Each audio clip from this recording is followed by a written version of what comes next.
Okay, so I wanted to talk a little bit about my experience doing some barefoot running. I have followed the concept of barefoot running for over 10 years now. I kind of only understood like the basics, very little basic kind of idea. I'd first gotten turned on to running by reading this book called Born to Run by Christopher McDougall, right?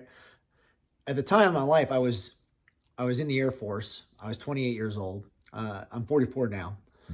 I was 28 years old and I was having these terrible back problems. I had this immense pain and I'd be stiff and I couldn't bend my back at all. I had to kind of like keep it erected and straight the whole time.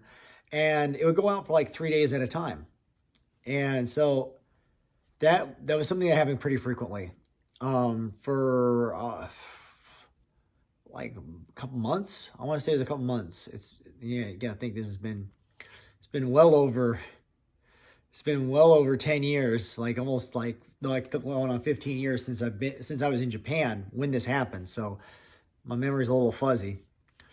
Um, but it's kind of interesting because me and my dad, we had talked about the book Born to Run. I knew nothing about it. I knew nothing about barefoot running. I was a real anti-runner. I hated running. I wanted nothing to do with running. But the military made me run, and I felt like running was one of those things that was bad for you because everyone had problems, everyone had health issues. Eventually, I was just fortunate up to that point to be able I was able to run well. I could run very well. I could run very fast compared. Not I wasn't like top tier, but uh, compared to most people I ran with, I was up there. Never the top runner, but definitely not a slow runner either. So I'd say upper average. But we were just having this discussion. I didn't like running, and my dad was telling me about this book because he always kind of likes to think about these things. He'll hear something, and it was kind of our relationship. He'd hear something interesting, hear something knowledgeable, and then he'd pass it on to me. So we're talking about this book called Born to Run. He's telling me how he found this and, talking about like how people are meant to run and stuff like that. He had not read the book himself, my father, but he told me about it, which I thought and it piqued my interest. I'm like, well, I'm running now. I have to run. And so I'm like, what do I got to lose? And this is back when Kindle had first started doing the app. Smartphones weren't really a thing. Remember I had a iPod Touch. I saw it was available on the Kindle app, so why not? And I went ahead and I got the Kindle app and I bought the book off of Amazon's marketplace. And so I started reading it. Even though I read it, I missed a lot of like very important information. I missed a lot of very detailed information about the book.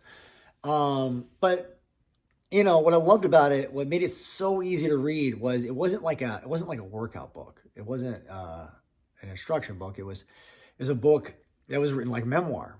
It's kind of like stories, and he had all these testimonials, he explaining these different points.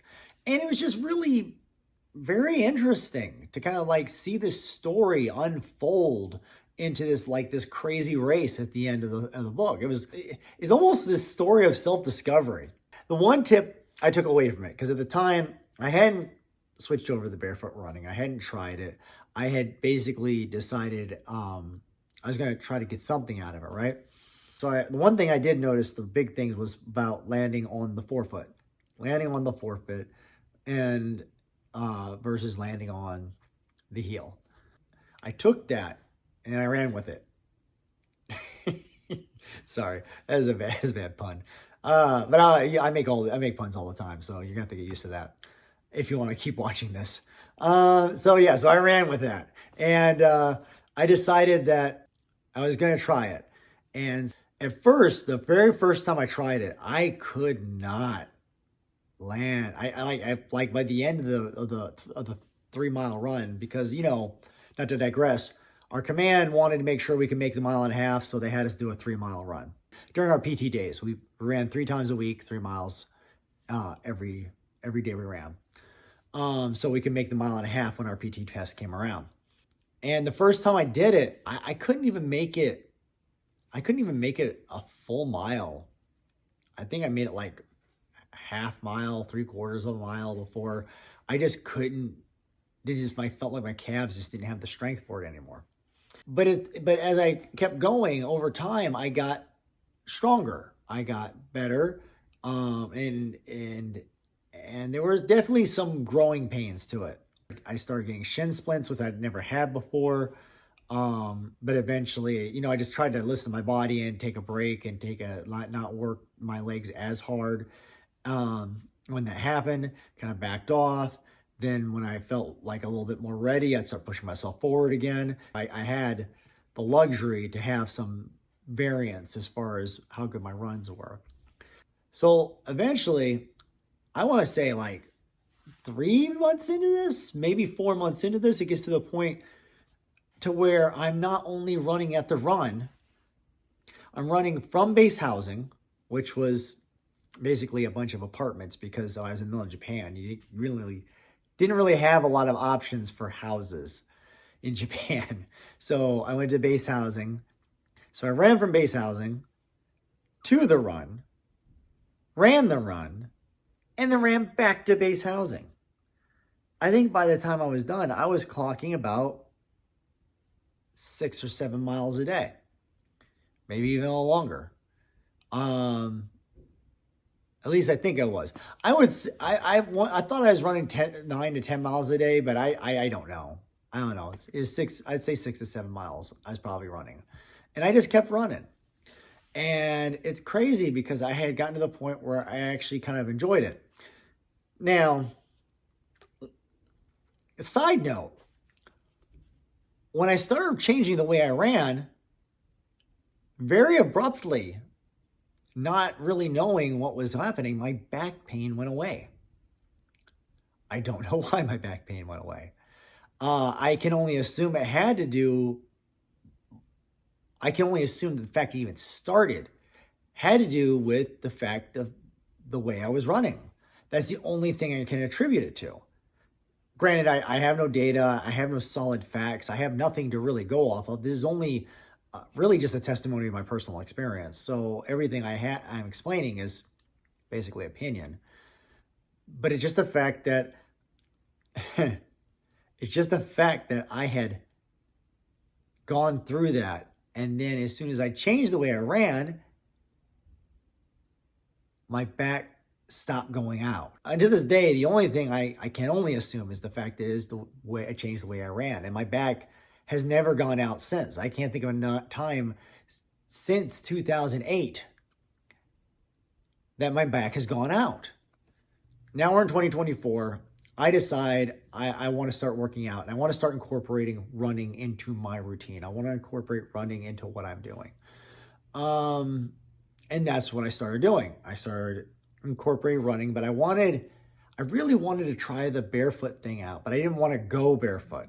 I didn't want my feet to callus up. That's why I wear gloves when I work out at the gym. I'm not looking to be all tough and get my hands and my feet all calloused. I could go that route, obviously, but that's not what I was looking for.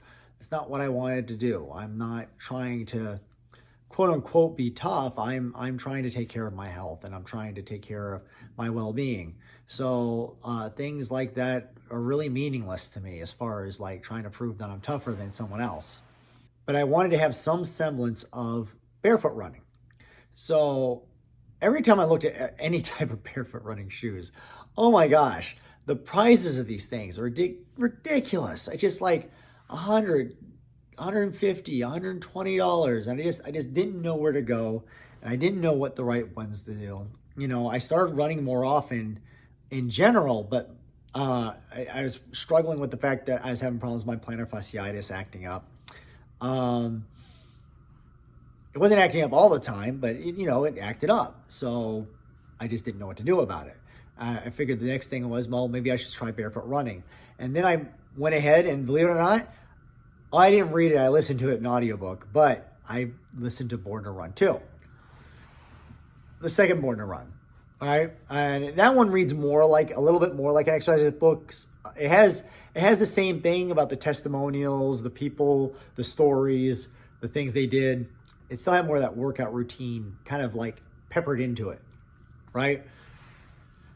So but it just helped me. I was just trying to like find answers, like what is the proper way to run? Am I running correctly? And I started watching some YouTube videos, and it seems like the concepts are all pretty much the same. Land on the forefoot, avoid arch support shoes. They say avoid cushion shoes. I'm not really against the cushion shoes. I don't see a reason to necessarily be against cushion shoes, but I definitely agree with trying to go with the baseline. Wide toe back so your toes could splay, which I've discovered that from all this that my right foot splays very well, but my left foot does not. So my pinky toe doesn't want to come away. And it's okay. I don't think you want to see my feet, so. But it's just kind of like my it's like my right foot's kind of very like a little bit like that, where my left foot's like that, and it doesn't like, it's kind of like that. I got a little bit more space here on my right foot. So anyway, so my pinky toe doesn't want to come away. So I tried toe spacers and things like that. I tried a toe spacer. I don't know if that really helps, because I guess I'm under the impression that your toes splay because of the muscles built up in your feet, but maybe I'm wrong about that. I don't know, because it doesn't make sense having wearing shoes all my life, and my right foot can do it, but my left foot struggles. I don't know. Can't explain that one. As I sit here analyzing my feet during the video, I decided to put my best foot forward, and I was looking for a way to be able to simulate running barefoot, and I tried. I went to Witten and got these little toe sock things, and I didn't really like wearing them. They felt really too snug, kind of uncomfortable. And then I tried water shoes, but the problem with water shoes is that they just wore out too fast. I mean, 2 runs, I had a hole in the bottom of the foot. So that was out. So I was trying to figure out when I was going to be able to do this, when I was going to be able to afford a pair of shoes that I could run barefoot and experiment in it, because I didn't want to drop a lot of money without having a concept, But I found a good substitute. So I bought these. These are water shoes. They're still water shoes, but they're made by Ozark Trail. And the one thing I love about Ozark Trail, even though they are a cheaper brand, they do build pretty good quality stuff. I was surprised at the quality of their materials. Like, a little surprises me that I see it in Walmart, to be honest with you. But I bought these water shoes. They're only like $12 at Walmart for the pair, and they're half a size bigger than what I normally wear. They're 10 because they only come in full sizes. But these things have lasted me almost 3 months in these. Ran, walked, and there's wear on them, but it's not. They've held up for $12. They've held up well for $12. So, and it's finally flattening out the grooves, but it took a long time. I think the first time I tried them, I ran on a trail that was supposed to be 5 miles, but somehow I ran 6.5 miles, and I didn't run. It was an off and on run because I knew I wasn't going to be able to run the whole thing. But it was really good. It was very interesting experience. I felt like when I was running barefoot, because I run around my home area a lot, it would go back and forth. I feel like my plantar fasciitis would try to. It's almost like, I'm here, I'm going to show up, but it never really happened. I did run into some issues with my knee joints at first, because I guess it's a really big transition from what I understand, going straight to barefoot running. Or even like no cushioned shoes. You want to take your time with that, little bits at a time, because your body's got to try to adapt to that. And I had developed a little bit of a pain in my left ankle. There was a tightness at the bottom of my feet that did happen. But my plantar fasciitis didn't flare up. It actually got to the point where it It never happened after a while. It didn't even like let me know that it might be coming. You know, if anyone's had if anyone's had plantar fasciitis, you know when it's rearing its head. You know when it's warning you, like, hey, I'm about to show up. So you know what's going to happen, and yet your foot is like, start feeling a little bit of like almost like a tear. You start feeling like a little bit of stabbing pain, and there it is. Well, what's really crazy about that is the fact that it never happened. It never happened once I got used to it. Now, because of some of the pain in my ankle and some things that have been going on the last couple of weeks, I haven't ran the last month. Pain in my ankle's gone. So I want to get back into it later this month. I'm going to try to start running again, doing the barefoot running, using those shoes. Maybe at some point I'll look at buying an actual pair of barefoot running shoes. There's a lot of them on Amazon for a lot more affordable prices than Vibram Five Fingers. Seems like the biggest thing is that make sure they have a wide toe box. That's one of the biggest things. Wide toe box, no arch support. I'm kind of leaning away from arch support because I noticed the arch support really causes my plantar fasciitis to act up pretty bad when I'm running. So, which is kind of ironic. But now I've just gotten so used to walking around in barefoot shoes that I just do it all the time. It's normal now. Well, they're not barefoot shoes, they're water shoes. But it just feels normal. It just feels normal now. I walk everywhere in water shoes because it feels like that natural kind of walk. And I kind of relearning how to use my feet. And I've been doing a lot. I've been looking at a lot of stuff, looking at different doctors on YouTube. I can't think of who they are that I watched. It wasn't Hyman. Was it Dr. Attila? He had a very interesting guest on his show who talked about feet.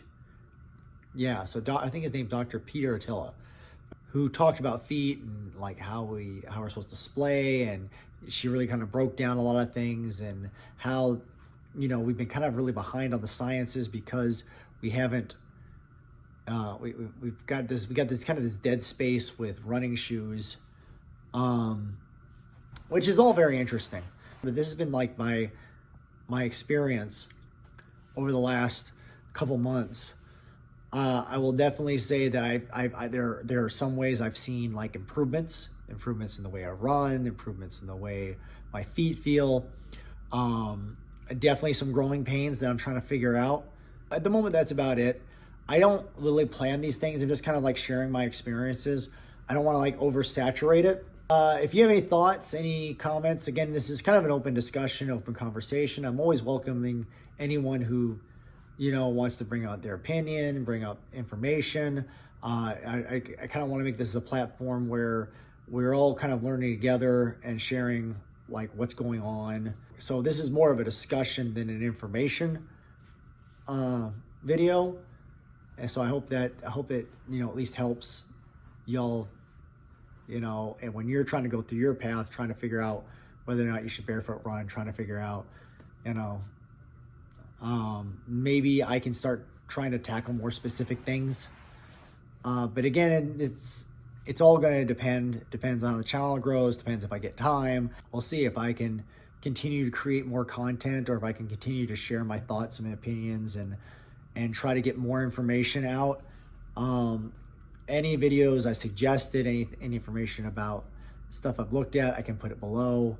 Sorry that this is such a long video. I hope that, you know, this helps somebody, or at least puts somebody in a good direction. It gives some idea of what's going on. But anyway, thank you for your time, guys.